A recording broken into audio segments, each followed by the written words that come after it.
Hi, I'm Jill, rep from June Tailor. Would you like to make quick and easy placemats and table runners? You can do that now with June Tailor's Quilt As You Go pre-printed batting. The way it works is easy. You attach the backing onto the batting and sew the top layer.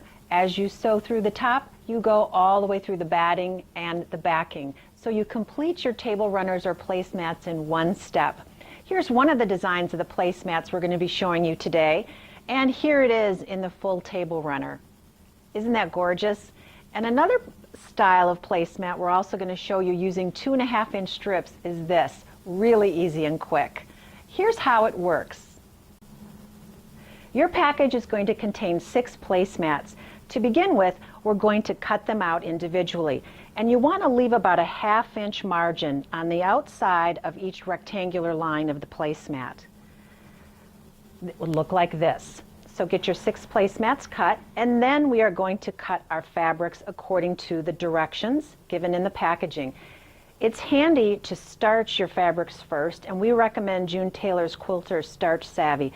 That will stiffen your fabrics enough so that as you construct these placemats, you will not need to press. We're going to finger press until our entire placemat is stitched.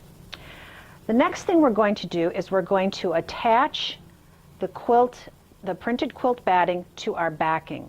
So our backing is cut about a 1/2-inch wider than the placemat on all 4 sides, and you are going to take quilt basting spray, and what you're going to do is spray the back side or the wrong side of the batting that has no printing on, and you are going to attach that to the wrong side of your backing like this.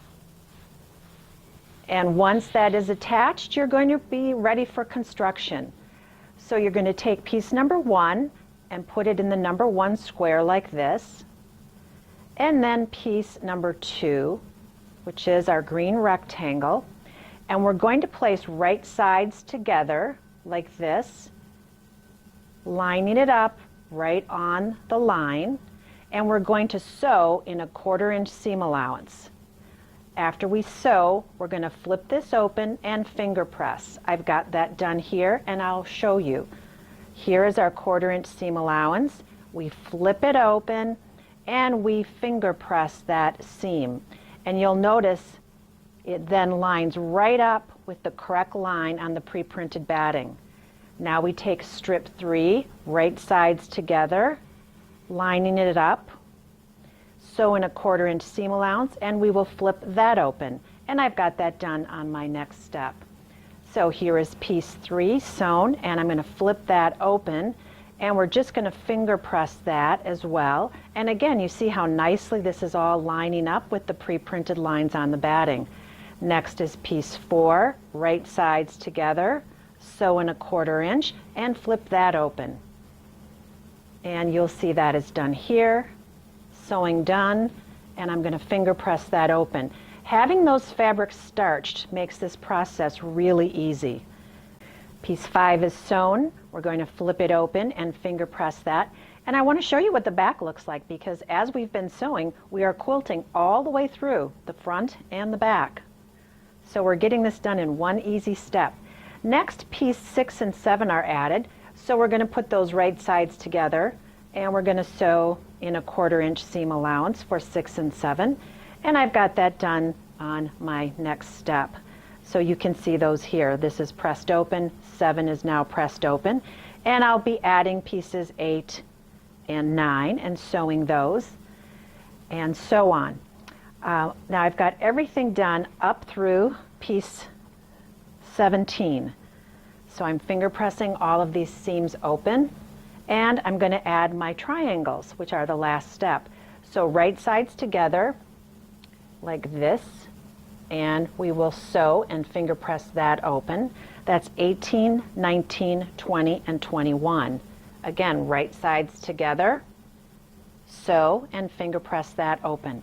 When all that is completed, this is what your placemat will look like.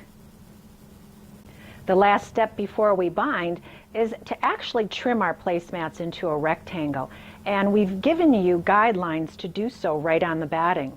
As I lift the corner up, you can see right along here is the straight line marking, and you're going to put your ruler there, and you're going to double check it up on the top as well.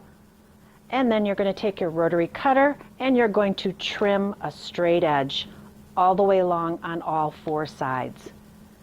After that, you're simply going to bind your placemat using your preferred method, and you will have completed one of the 6 placemats.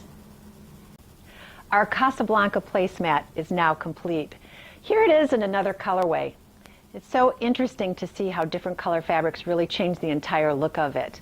And for an easier placemat, we also have the Jacquard version, and that uses the 2.5-inch strips. So if you have a jelly roll of 2.5-inch strips, it's perfect for this project. And here it is in another colorway.